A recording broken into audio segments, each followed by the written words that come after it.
Janet from Janet's Kitchen Garden. Today we're going to build a pollinator bed. We're going to match a bed we made last year to put another one in right next to it. So let's get to work. Okay, so this is the bed we're going to match right here. Kind of, I think this is a trapezoid. Don't hold me to that. I'm not really good at that. That's Bill's area of expertise. So this bed is full of Russian sage, which is a really wonderful pollinator for bumblebees. We've also got sweet basil and zinnias and coreopsis. And what else is in here? Oh, there's a little Spice Island rosemary and some sage. So this bed that we're going to plant right over next to it. We're going to make the same size, and it's going to also be full of plants to attract butterflies, bumblebees, and hummingbirds. This is the shape. We got our angles correct. Well, I didn't, Bill did. And we put this together last night. It's just a 4x6 pressure treated boards. These are safe pressure treated boards to put in the ground. I've raked back all of my bark mulch here in the east garden, and I'm getting ready to set in the frame and level it out and then dig it up and plant. So, all right, let's get to work. Okay, so when you're putting in a bed, what you want to do is make sure it's level. So what I've got my 4-foot level here, and I've put it front to back from the front corner, and it looks pretty good there. That's, I think, will work for me. I'm not going to be upset about that.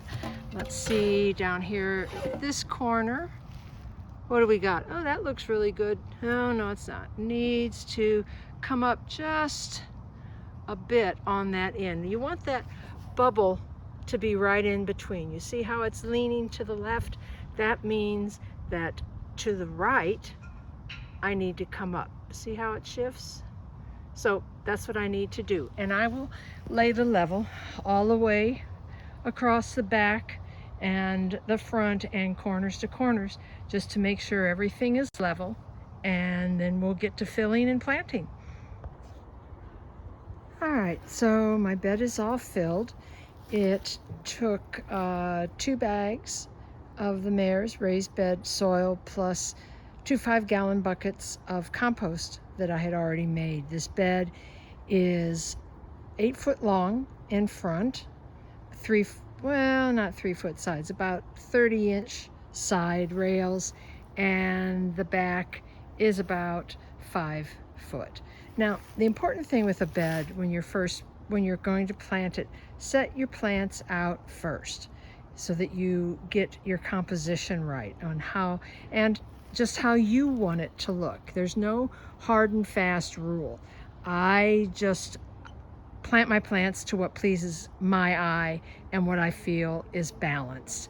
I'm a little off balance with my coreopsis back here, but these are sage and they'll grow up to compensate. So I think I'm going to start getting my little trowel and start digging and planting. And then we'll talk about each variety. Okay, I've started planting my plants, and here is an important tip. When you're going to plant, you take it out of its pot and you see how bound and how the roots are all going in a circle.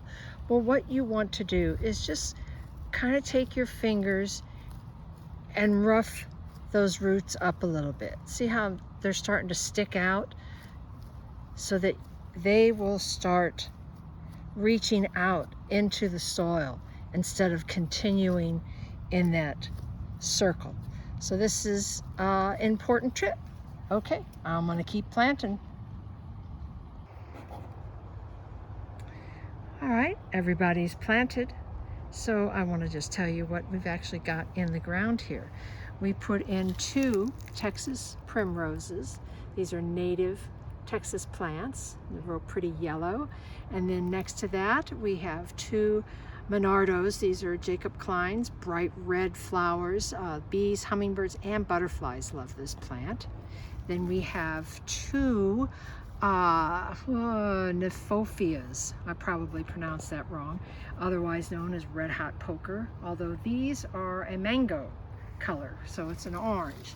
Right behind that we have the Mexican blue sage, and next to that we have another Monardo. This is Be Merry, which is a fuchsia, and then our Coreopsis, gold and rust, and then another of the primrose. Now, what's really important that you have to remember when you're planting a garden for your pollinators, it's important to have all the colors. You need yellow, you need blue / purple, you need reds, you need yellows. You really need all of the colors.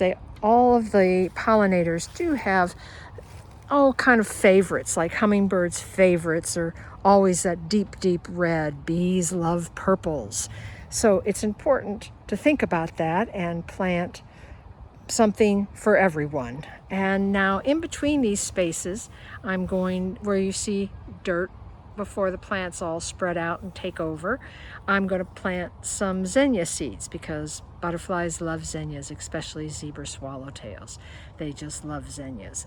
So I'm going to do that, and then also I'll put up my little hardware fence to protect the plants from the bunnies.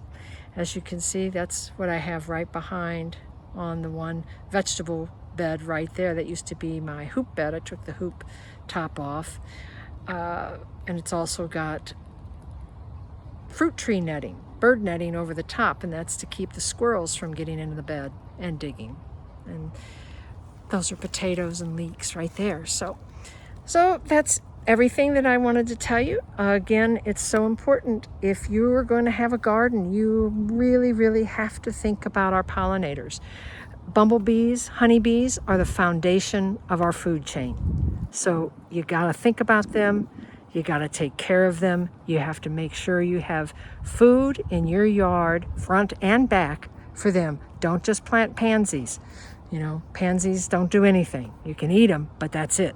None of the pollinators like a pansy. They never go near them. So that's everything from me, from Janet, Janet's Kitchen Garden, and I'll see you later. Bye.